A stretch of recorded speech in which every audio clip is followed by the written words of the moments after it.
Over thinking, ഭയം, ഇവ രണ്ടുമാണ് നമ്മളെ വിജയത്തിലേക്ക് എത്തിക്കുന്നതിന് പ്രധാന തടസ്സം. ഇത് മാറ്റിയാൽ തന്നെ പകുതി പ്രശ്നം തീർന്നു. ഇറ്റ്സ് മീ രചന. ആദ്യമായിട്ടാണ് ചാനൽ കാണുന്നതെങ്കിൽ ഇപ്പോൾ തന്നെ സബ്സ്ക്രൈബ് ചെയ്യുക, വീഡിയോ ലൈക്ക് ചെയ്യുക, മാക്സിമം എല്ലാവരിലേക്കും ഷെയർ ചെയ്യുക. നമുക്കൊരു ലക്ഷ്യമുണ്ട്. എന്താ നമ്മുടെ ലക്ഷ്യം? Full A plus, full mark വാങ്ങണം എന്നുള്ളതാണ് നമ്മുടെ ലക്ഷ്യം.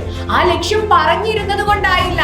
ആ ലക്ഷ്യത്തിന് വേണ്ടി നമ്മൾ എന്ത് ചെയ്യണം? പരിശ്രമിക്കണം. ഞാൻ ഇപ്പോൾ പഠിച്ചു തുടങ്ങിയാൽ ഇതൊക്കെ ഇപ്പൊ തീരുമോ? മറ്റുള്ളവരൊക്കെ എന്നെക്കാട്ടിലും നന്നായിട്ട് പഠിക്കും എന്നിങ്ങനെ പല വേണ്ടാത്ത ചിന്തകളുമാണ് നമ്മുടെ മനസ്സിൽ. അതിനെ അങ്ങ് മാറ്റി വെച്ച് എന്നെക്കൊണ്ട് സാധിക്കും, മറ്റുള്ളവർക്ക് കഴിയുമെങ്കിൽ എന്തുകൊണ്ട് എനിക്ക് കഴിയുന്നില്ല എന്നാണ് നിങ്ങൾ ചിന്തിക്കേണ്ടത്. അതുപോലെ ഭയത്തോടു കൂടി നിങ്ങൾ ഒരിക്കലും പഠനത്തെ സമീപിക്കാൻ പാടില്ല. ഭയം അങ്ങ് മാറ്റിവെച്ച് നമ്മൾ ഗൗരവപൂർണമായിട്ടുള്ള പഠനത്തിലേക്കാണ് കടക്കേണ്ടത്. അതിനായിട്ട് എന്തൊക്കെ ചെയ്യാം എന്നുള്ള കാര്യമാണ് നിങ്ങൾ ചിന്തിക്കേണ്ടത്.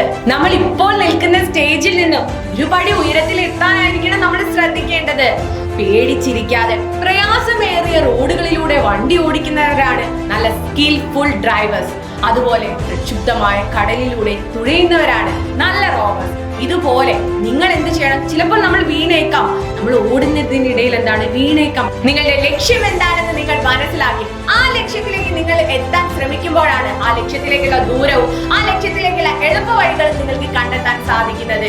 ഇങ്ങനെ നിങ്ങൾക്ക് ആവശ്യമില്ലാത്ത നെഗറ്റീവ് തോട്ട്സുകളൊക്കെ മാറ്റിവെച്ച് നിങ്ങളുടെ ഭയം നിങ്ങളുടെ ഉള്ളിൽ നിന്ന് മാറ്റിവെച്ച് കഴിഞ്ഞാൽ നിങ്ങളുടെ ലക്ഷ്യത്തിലേക്ക് എളുപ്പത്തിൽ കുതിക്കാൻ സാധിക്കും.